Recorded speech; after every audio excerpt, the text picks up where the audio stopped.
Welcome to another edition of the Five Star Zone, a Big Ten Championship Week edition. As Howard, let's just go right to the good part. Let's go straight to the dessert, the ice cream, the cake.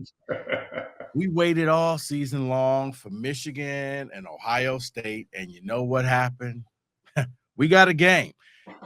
But it's funny, it wasn't the game that I thought it was going to be, because if you told me that Morris was going to be not playing much on the Michigan defensive line, and that Blake Corum would get one carry, make one cut, and you clearly saw this kid just didn't have it. I give him props. He went out there, but I saw the video during the week when he was delivering turkeys, and I saw the limp, and I'm like, yeah, he's got a limp. He ain't just walking around. He ain't cool. I mean, he may be cool. I don't know, but that was a limp. And they go out there and they de-pants Ohio State in front of their home crowd. I didn't see this one coming. I mean, I think every expert other than ex-Michigan players all thought the Buckeyes were going to win. What the heck happened on Saturday?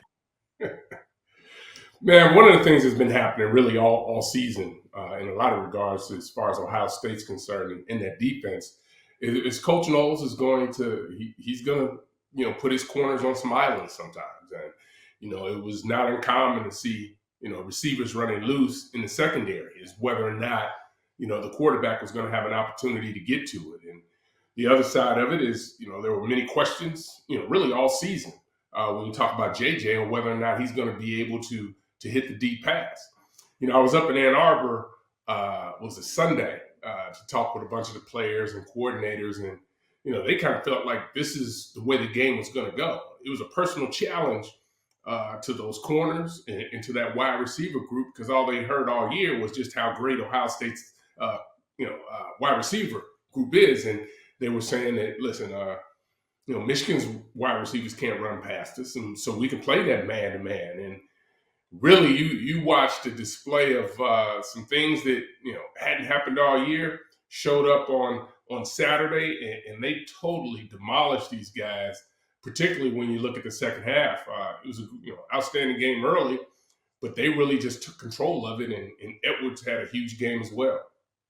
Yeah, I mean, he finished it off at the end. I mean, coming on with the soft cast, he had a couple of times where it looks like it was going to be a fumble, but then, see, for me, I got so many things to say about this, but I think that moment, like when you go back and you look at that moment where it all changed, I thought it was right in the second half started. I think Michigan had just scored, and Ohio State forced Michigan to punt, I think, and they got the ball on the Michigan side of the 50-yard line. They get a false start penalty, but then they get a personal foul penalty where number 88 on Ohio State headbutts a Michigan player. Yeah. And I said, I wrote it down, like, remember at this point, that was to me the unraveling. What I saw was Ohio State, a different Buckeye team. It used to be when they played Michigan, they had confidence of knowing that they were going to win. Howard, I think the tables have been flipped. And maybe from here on out, we used to say that the Big Ten championship goes through Columbus. I think it now goes through Ann Arbor. This wasn't a fluke. They out-toughed the Buckeyes. The Buckeyes were making stupid penalties and mistakes at home. I mean, you just kind of saw them wear down.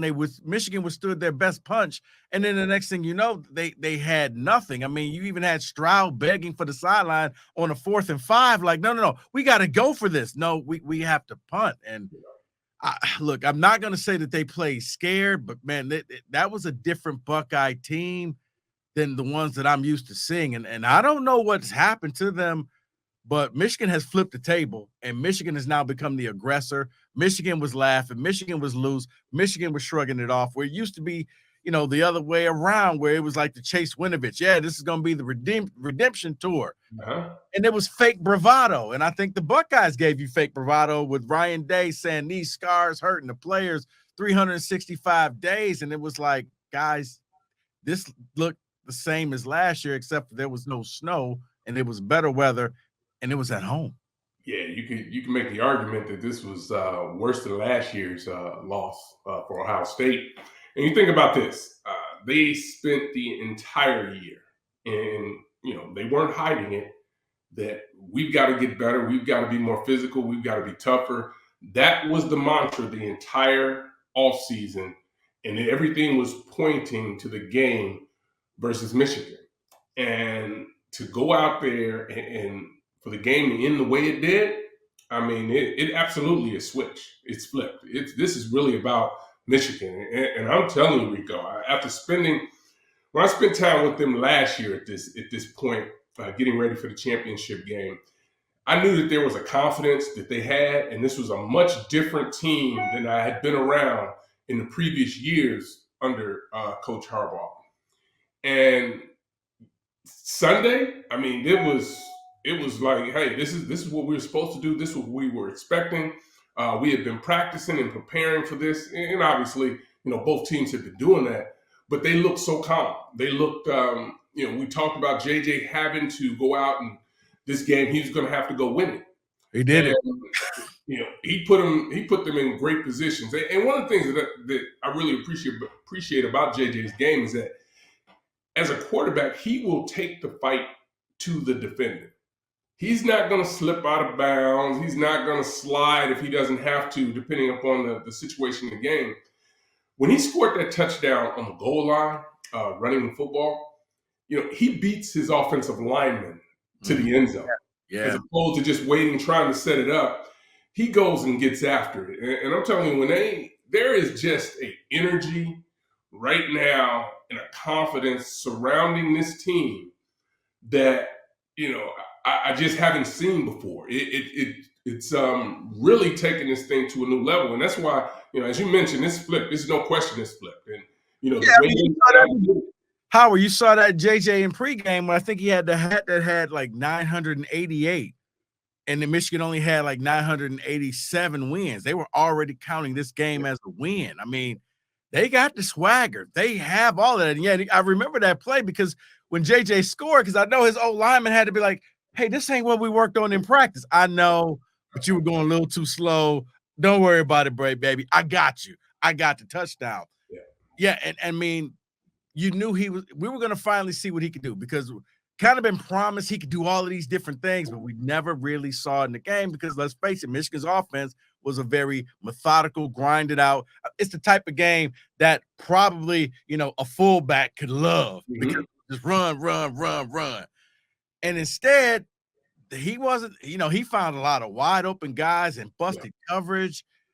And yeah, I'm looking at the Buckeyes and honestly, I'm wondering, like, where does Ohio State go from here? And I say that being it's the same heat that Jim Harbaugh got. When you go to Michigan and you coach Michigan, you're here to beat Ohio State and you're here to win the Big Ten. It took Harbaugh a little bit of time. Ryan Day, 2 consecutive years, they're going to probably go out to the Rose Bowl, and I don't know any Buckeye fan that's going to be happy going out there because this year is going to be deemed a disappointment. And the thing is, these last 2 games have not been close. Yeah.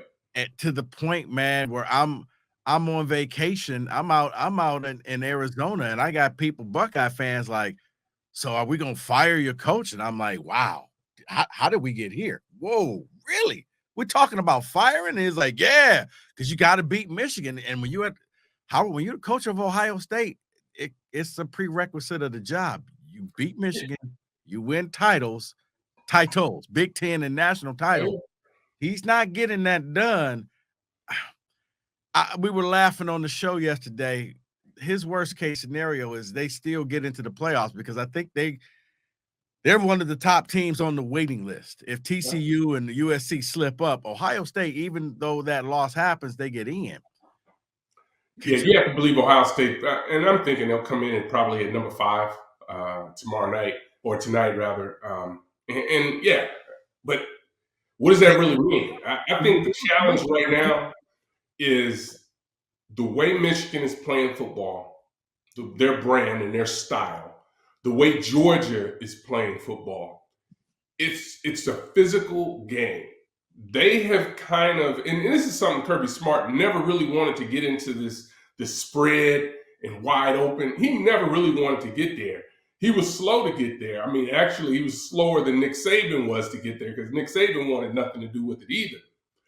But now you're seeing these teams really come back to lining up in 2 tights. using the fullback every now and then, or having that tight end in there being the lead blocker, because the challenge is nobody in the country is really playing that style. Yeah. So how do you actually get prepared for it? And the other thing that it hurts your own defense, right? Because I mean, it doesn't hurt the defense you're going against doesn't see it, but that offense also has trouble with it. So look, the way Michigan is built right now, and I'm telling you this, I've been watching this guy all year, Mozzie Smith. Yeah. He is unbelievable in the middle, and he made a bunch of money this past weekend against Ohio State, and he's going to continue. And the numbers aren't going to be there. You won't see him, but the way he controls the line of scrimmage, the way he penetrates and gets into the backfield is something that really allows those linebackers to really have a lot of success. And we talk a lot all year, like, okay, there's a no-name defense, right? There's no big superstars and that sort of thing, or the consensus All-Americans. And I probably say outside of Mozzie, there may be some younger guys, but you don't necessarily see, those top 20 picks, first-round picks that are there. Howard Mozzie to me, and look, I'm not saying that he will be, but it reminded me of Jordan Davis last year for Georgia. Jordan didn't have big stats. Yeah. But he was distraught. He was the one that made all those other guys get a lot of money because he was a forced double team every snap. You couldn't go one-on-one with a center. You couldn't go one-on-one with a guard because that was going to be a play for a loss. So that's how Mozzie looks to me. Yeah, you're watching this, and trust me when I say, personally, it pains me because as a state grad, I got to sit here and praise Michigan. But you know what, Howard, I don't really see anybody. I see Michigan and Georgia in the national title game. And I know you ain't supposed to skip and look past games, but here's the beauty of it. I don't play in the games. I can do this. Yeah. Honestly, if you're Michigan, you're going to do something that, not since Ohio State, you're going to win your semifinal game, because I don't really see an opponent that you're going to play in the semifinal that you cannot beat. Now, I think that it sets up for another Georgia game, but that's not the same Georgia team. That they legitimately have a chance to bring the national title back to the Big Ten. It's, because it won't be the bright lights, because I do believe the first time you play in a college football playoff game, there is a little bit of newness, and everybody's looking at you. And they can sit here and say that it's no big deal, but you do see when teams go there that first time, man, they get shellacked. And it's just, that's the way it should be. I mean, because it's a new environment, right? I'm not saying that you should get shellacked. I'm not saying that. But when you talk about going into a new environment that you're not accustomed, and there are only a handful of teams that have been in this situation or had the opportunity to play in it to this point. So you're right, with Michigan having the experience of last year, and with some of the players that may have an opportunity to look from the outside, weren't counted on to be major parts of this game. Now they're going to have their opportunity, and I think they'll be ready to seize it. I'll throw this out at you. Who is the Big Ten Coach of the Year? Because this has been an interesting debate around the Big Ten Network. Just as far as it never really goes to the Michigan or Ohio State coach because they've got the best players. And I've been pushing back on that all week, last week too. I was telling people, I really don't care. Don't tell me about the person that's done the best job coaching. Don't penalize them because they have the best players. But to me, when you look at what Jim Harbaugh has been able to do over the last 2 years, and even coming into this year, the coordinator situation that he had to deal with, the coaching situation, his own situation that we really had no idea how this was going to play out during the offseason. Yeah, I forgot. Yeah, he was in Minnesota with a sandwich board saying, "I will coach in the NFL for food." So, yeah. You know what? Honestly, I think that I would probably put Harbaugh 1 and maybe Bielema a 2 as the coach of the year. But, I mean, this is – I don't see – because you're right. I always hate when they punish the coach of a good team saying, well, you had all the players. You had all the toys. So, of course, you're the best team. But no, I mean, the way that they handled it, I mean, Howard, I think I saw the stat that between their let's just say the 3 biggest games from the Big Ten East, between Penn State, Michigan State, and Ohio State, a combined 9 points scored in the second half. Yeah. Yeah, you know what? There's your coach of the year, and there's your defensive coordinator of the year. This also has to go to was it mentor? Yeah, it's mentor. And let me just say this: the to me the dynamics of their co-coordinators to me has been really fascinating. When you talk about mentor coming in, and Clint Scale was already there, from last year. But when talking to both coordinators today, I mean, Sunday, they really praised just how they were able to work together, because that's not an easy situation at all. Coach Moore, not only was the offensive line coach, people are making the debate, and probably it's been a strong debate, that this offensive line is better than it was last year. And their position coach also is now calling plays. So what they were able to do, and still to get the young people to buy into the way they were doing it. That's why I think this thing, Michigan is set up for success for a long time. And for me, when I look at it and following the recruiting, I know you do as well, Ohio State has a much better roster. They have a better roster top to bottom when you talk about stars and that sort of thing. But this Michigan team, man, they play together. They just get it done as a entire unit, and you really just don't see the glaring flaws of this team. They're really able to work on what they need to do, and to me, it really speaks volumes to the players and also the coaching staff. I'm gonna tell you somebody else that doesn't get a lot of credit or hasn't gotten a lot of credit, but Ben Herbert, the strength and conditioning coach there, is phenomenal. He is one of the best in the country at what he does. And there's a couple of guys that are out there that are really good, but he's one of the best out there.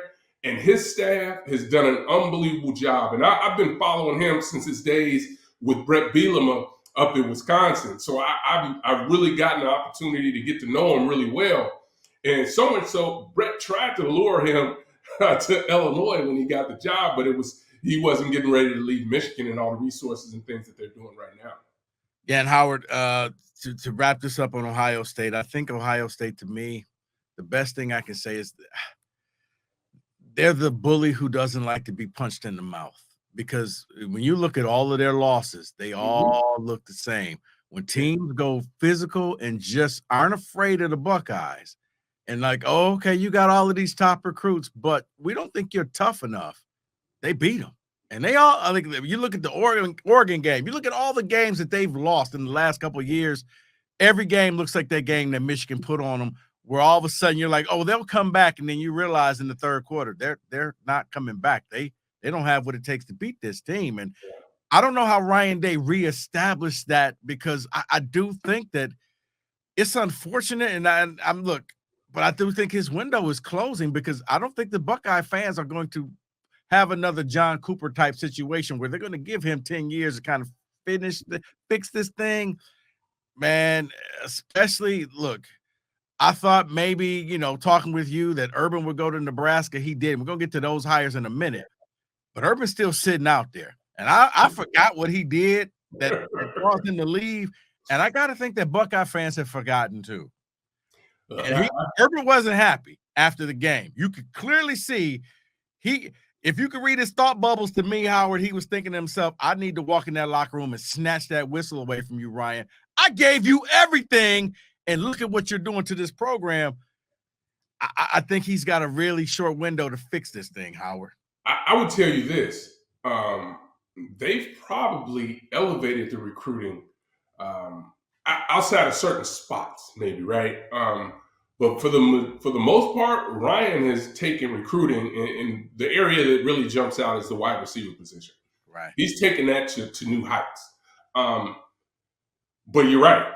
You've got the best players. I mean, Mickey Marotti is another one of those great ones when you talk about, sports performance guys. He's right there, and he was charged with, getting this thing corrected. But I think a lot of it is, the way they call the game as well. I mean, it's not necessarily a run-first offense. It's not, but see, I think the difference is Ohio State used to have plug and play players on the defensive line, and you're not seeing that anymore. Where you Well, will I say this: go ahead. the Bosa brothers, Chase Brown, those are Yeah. those are generational players at the college level. And you're now seeing them making that impact at the professional level. Right, but just think about it. We wouldn't have seen Chase Young if I think it was Nick Bosa doesn't get hurt. And then, okay, well, let's bring in this red shirt freshman and see what he got. And they didn't miss a beat. And it used like the DBs. They, you know what? This DB graduates. This DB goes to the pro, and another lockdown corner and another hard hitting safety. Offensively, yeah, he's bringing in the receivers, but defensively, not quite the same Buckeye team. Oh no, that's where the problems have been. Oh, no question, that's where the problems lie, and that's where the problems will lie once again this year. And I know we don't want to spend too much time on the Buckeyes. We got some other things to talk about, but I have to tell you, this right now is a problem. It's a problem because I don't know that there's an app, how you fix it quick enough to keep everybody happy and continue to try to chase championships. Because right now they're not set up to do it. And the way they were playing defense versus Michigan looks so much like Don Brown. I mean, that's just real. It's high risk, high reward. And that one play JJ made when they had an all-out blitz, they were playing zero coverage on the outside. Man, and Jay just hung in there and kept dropping back and threw the ball and put it where it needed to be. But Ohio State, when they won championships under Urban, they weren't playing that style of defense. And I'm not saying that it can't work. I just look at what they were playing when they won championships. And I don't understand why that's not good enough to play. That's what you need to be doing because you have great athletes. Allow them to be great athletes. Yeah, because it was funny because I guess you would think that you would change your defensive strategy knowing Blake Corum wasn't in there. But yeah, I don't know. It was high risk and they got burned. And I guess that's why casinos make a ton of money. Because by the way, congratulations to Blake Corum. He's one of the finalists for I'm blanking on the running back award, which is crazy to me. Doak Walker Award winner. He's one of the finalists along with Chase Brown. So two really top backs in this conference being recognized, I think, nationally, and I think they're going to continue to get a lot of awards. I didn't even see that. Ibrahim didn't make it in there. He was not one of the finalists. No, not this year. You know what? And I honestly, I think that's just because he plays for Minnesota and there's no like in Minnesota, but not a lot of people go for football unless you're for alum or you're a crazy person like me who just watches a ton of college football. There you go. All right, Howard. Two new hires. One, you've been hearing rumors about Matt Rule. You knew he was going to come back somewhere. It was talks of him going to Auburn. He ends up in Nebraska. That one I expected. But when I got a text on Sunday from a friend of mine, she says, and look, you see what Wisconsin did. I'm like, what did Wisconsin do? Like they already got Jim Leonard, right? He's the coach. He was like, nah, they moved on. These two new coaching hires, what help me? What do you think about them? Are these good hires, bad hires? What are we thinking here? Well, let's start with the Badgers. I think it was very clear with McIntosh, the athletic director, he was going to take this program in a different direction. And letting go of Paul Chryst in the middle of the season, when he did, earlier in the season, I should say, was a signal that they wanted to get involved in what I call what the rest of college football is doing, because the Badgers have been fortunate. They've been doing things a certain way, the Barry Alvarez way, for many, many years and had a great deal of success doing it that way. Small back office, not a big necessarily big recruiting department, not going to throw a lot of money at head coaches, having someone that's had some sort of ties somewhat to the program a little bit. But this was a sign that, I think we want to take it a different direction. Then you talk about the national search, and I think one of the clues was when that 7-day window opened up last week for the Badgers as far as the coaching position, and everybody thought it would be Jim Leonard's job to win. But when there's really no, this is Jim's, because if they were going to keep Jim, they didn't necessarily have to wait for 7 days, I don't believe, but they could have really rallied the troops and said, this is your coach, let's see what we can do. And when that didn't happen, it really signaled that they were really trying to go in a different direction. And Luke Fickell, the job he did at Cincinnati, taking the first group of 5 teams to the playoffs, and having success the way he did there. He knows his conference, long tradition as a head coach at Ohio State. Yeah, man, this is an unbelievable hire for them. Yeah, and he knows the recruiting ground in the Midwest. So, no offense to Cincinnati, but now you get to walk in there with the W on your chest. Yeah.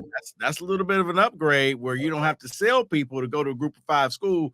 We're a Power 5 school now. We're a Big Ten school. We're a school with a lot of tradition.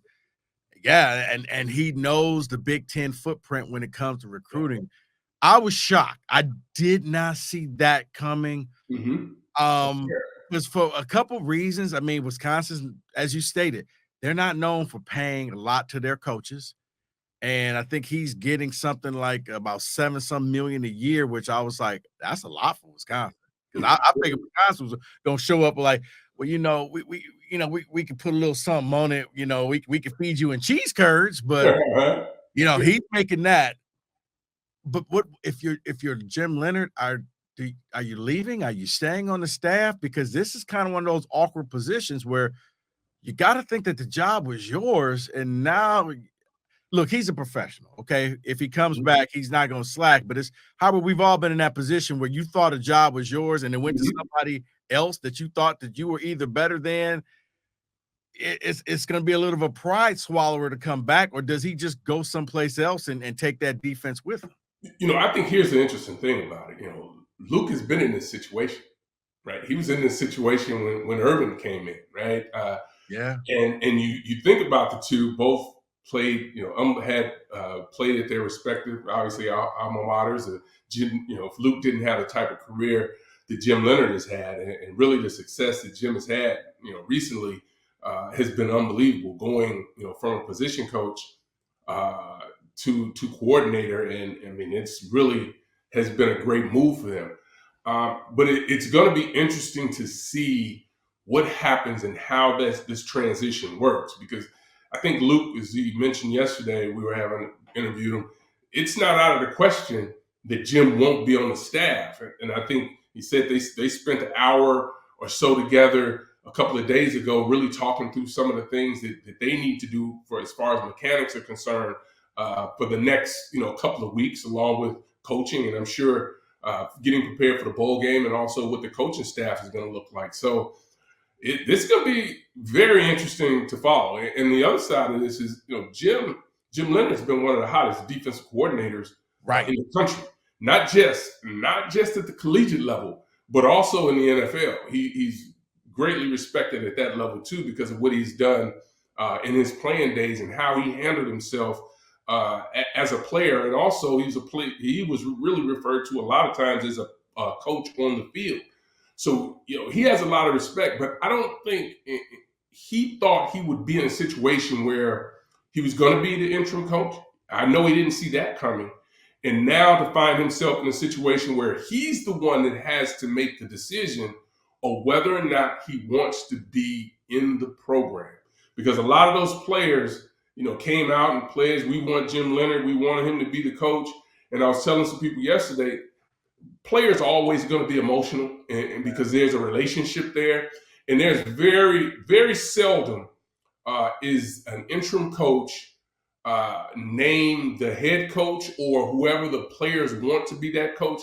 It happens. It happened in Notre Dame with Marcus Freeman, but you really don't see the players. They're going to have that voice, but the athletic director is charged of getting the best person in. And when you think about it, I think Luke is the right guy for the job right now, because they need to change what they're doing from a recruiting standpoint, from a back office standpoint. They have to start playing the game the way the championship teams are playing right now. That's what they have to do. And I think McIntosh, the athletic director, saw that, recognized that, and that's why he made the moves that he's made over, the last several months and came up with his coach in Luke Fickell. See, right there, that's why I brought Howard into this show. Because I forgot about the whole Fickell thing and how Urban came in and Fickell was the interim coach. Yeah. See, Howard, that's the knowledge, man. And I'm telling you, Rico, he held no bones about it. He would have done things differently going through that experience. He would have liked things to have been handled differently with that transition. But he stayed. Remember, he stayed. He stayed on. But so I think he's sensitive to what Jim Leonard has been through and has gone through.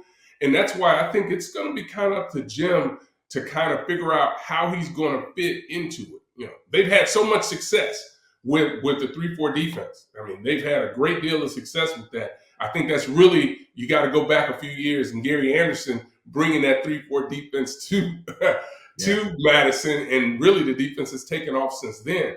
But they've got to figure out, Luke's got to figure out what kind of style he wants. Remember, Luke is, he's won a national championship as a coordinator. So he's been there as a coach. So, he knows what it takes. So I think there's going to be some tough lessons and some hard decisions, I should say, not tough lessons.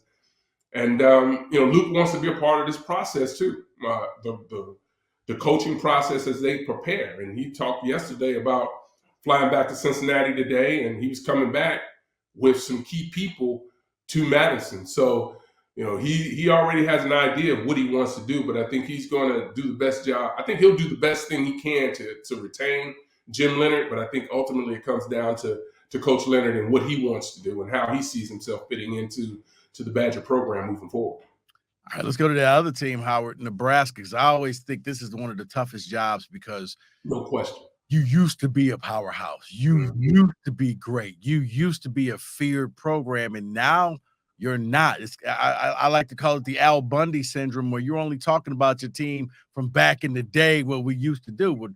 Hey, Tommy Frazier ain't coming through that door. He ain't running down the tunnel. How do you fix a program? Would I think that the fan base will have unrealistic expectations to start? They're going to think he's going to walk in and get us the national title. And it's like, you're a long way away from a national title. But I think that this is a man who took the Baylor program and Baylor was supposed to be done. Remember how everything that went down, and he brought them right back. They didn't suffer the way that people thought they were going to suffer. They had the 1-11 season, his first year, and they took off and ended up going to the Sugar Bowl. So he's done an unbelievable job, not just at Baylor, but you think about Temple and how difficult it is to win there. And that's where, things really got rolling for him as a head coach. So, I think the best thing that happened there, and I think both athletic directors did an unbelievable job at setting the message and the tempo to their fan base. Trev Albert, the first thing he said was, we are a developmental program. That's what we are. That's what we have done in the past. We are going to develop our players to really get to a point where they can be successful on the field. And you think about what Coach Rule has been able to do when you talk about Temple, you talk about Baylor. He wants to be able to run the ball. He wants to be physical on the defensive line. They want to be tough, physical football team. And he was very clear. I don't want to wait 3 years for this to get turned around. I want to win now. But he also understands that it is a process. This is something that he has to get into and find out what that roster is like. I think one of the key things that he said yesterday was, I'm going to spend a couple days talking with the players before I start talking with the coaches and figure out what they're going to be doing. So he really wants to dive in, and it really feels like, he's the right person and sent the right message, I think, to the fan base. Like, hey, this is going to take some time. Obviously, and thankfully, it's not as bad as what it was when he went into Baylor because of all the off the field and all the scandals that were going on there. But it's about football. He's able to come in there and he's going to really be about football and developing that program. And I think it's going to be, they've got a guy who wants to do it and understands it's not win the national championship today. It's about winning today, winning, having a great spring, having a great recruiting season. It's not all of a sudden, hey, I want to win a national title. Sure, they want to do that, but it's a process of being able to win a title. And he really laid out that process, I thought, to the fan base, and obviously laid it out to the athletic department. That's why he was, hired as the next head coach in Nebraska.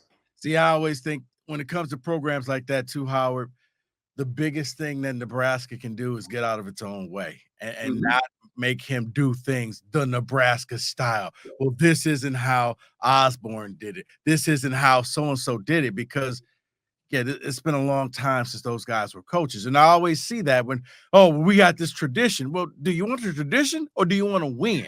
Because if you want to win, you're going to have to do things a little differently than what tradition says.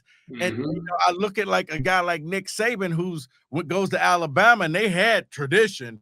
And he was like, yeah, you know what? How about we change this around and do a little something different?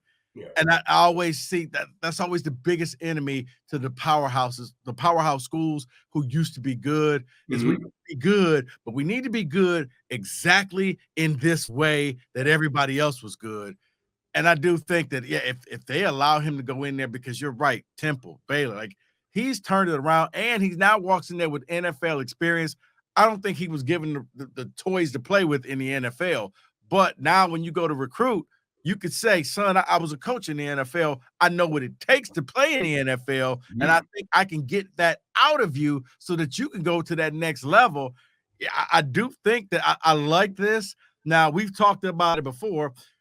The Big Ten may just go one large conference. Yeah. Man, if they don't, at least I think you have now upgraded the Big Ten West because Oh, yeah. you had to, man, because you needed to have some coaches and programs on the other side to make this conference so much better. Because that was the whole thing. Michigan, Ohio State. You're like, well, who have you played? And when you look at the teams over in the West, I mean, ironically enough, Purdue makes it to the Big Ten title game, Mhm. and Purdue only had to play Penn State, which in the week one, which they lost. Still Mhm. can't believe they lost that game. But then they didn't have to play Ohio State. They didn't have to play Michigan. They didn't have to play Michigan State. So they took advantage of a Mhm. schedule like that. But you would like to think that, man, when you play those crossover games, that those games can be just as iconic and classic as the games that you saw with Michigan, Ohio State, or when Ohio State plays Penn State, instead of, well, you're playing a Big Ten West opponent. So that's pretty much like a homecoming game. Yeah. You needed that because I look at the West and Kurt Ferentz, he's the dean of the West. Mhm. He's not going anywhere. You know how it is. But I like the PJ Fleck hire at Minnesota. It was young blood. It Mhm. was, you could see the enthusiasm. I mean, him running down the sideline at the beginning of the fourth quarter. Some see it as a gimmick, but I like seeing that. I like seeing the youth. I like seeing how his players get excited. And now I look at what Nebraska did, and especially Wisconsin. I think they both took a step up. I'm proud that Wisconsin decided, you know what, we can't do this on the cheap. Nope. Yeah, I'm saying it because they were trying to do it on the cheap, and you couldn't keep a lot of people there because they were like, it's a great school, but come on, man, you can't sit here and cry broke. We Mhm. see what the Big Ten is paying. Even if you just paid the coach off of what the Big Ten network pays them, you got money there, Howard. You Yeah. can't be cheap. So I say all that to say I like the upgrades. I like what's happening in the Big Ten. Mhm. And look, even if USC and UCLA don't join, I think that the Big Ten did two great things this weekend in bringing in Matt Rule and bringing in Luke Fickle. Yeah, I think one of the other things that's important when you talk about what's happening in Madison is, there is also what they needed to do was upgrade facilities, and they have some things in front of the legislation that they're hoping to get passed with new indoor and upgrading facilities. They understand that they are really behind. Now they've made some adjustments and changes in the stadium that were nice, but the reality is it's still not good enough. So they made that commitment to putting the resources in to make things better for the student athletes that are on campus. I think that was a big deal. You mentioned Matt Rule not having the success that he would have liked to have at the National Football League. What's interesting about that is, he was very honest and upfront with us yesterday. And he said, I just, I didn't get it done. As you mentioned, thought we would have had more time, but it is a different game.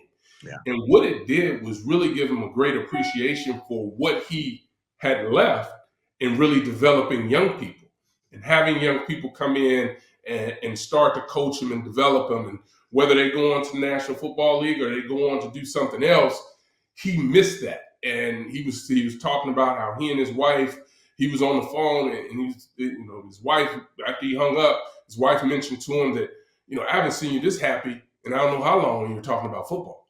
And that just tells you the big business. And these guys get a big check. Don't worry about that. Don't feel sorry for them because they have to deal with some tough stuff.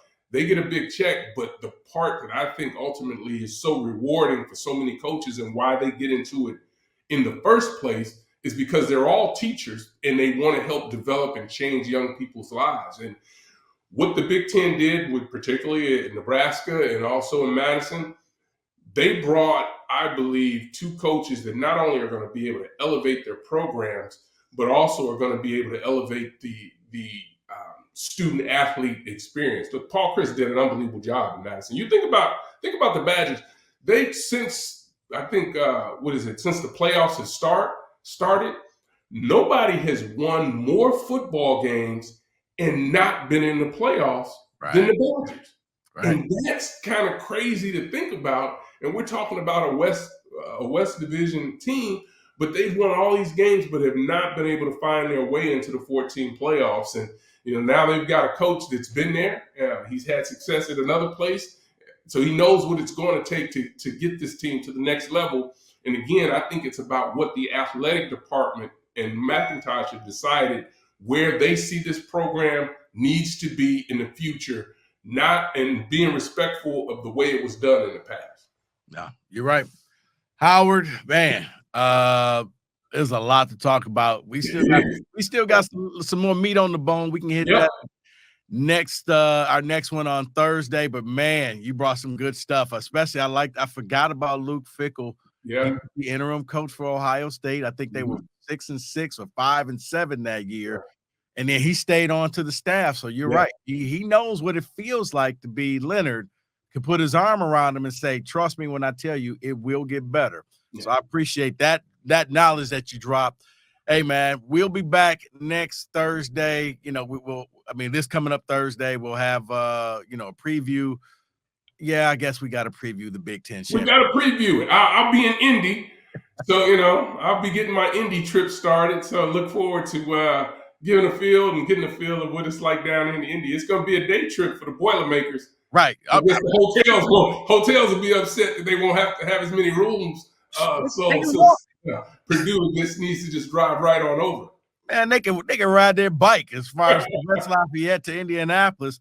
Can they play spoiler maker? I mean, that's really the biggest thing. Can they be the spoiler maker? But I've said before, in the event that even if Purdue beats Michigan's in, that just means they'll be wearing a white jersey instead of a blue jersey. But I think them in Georgia, they're already in no matter what. For Howard, Griffith, Rico Beard, thanks for watching the 5 Star Zone. Make sure you tell everybody, keep subscribing, keep liking. We will be back with more information on the Big Ten because you don't get it like you get it here with me and Howard. We'll see you guys on Thursday.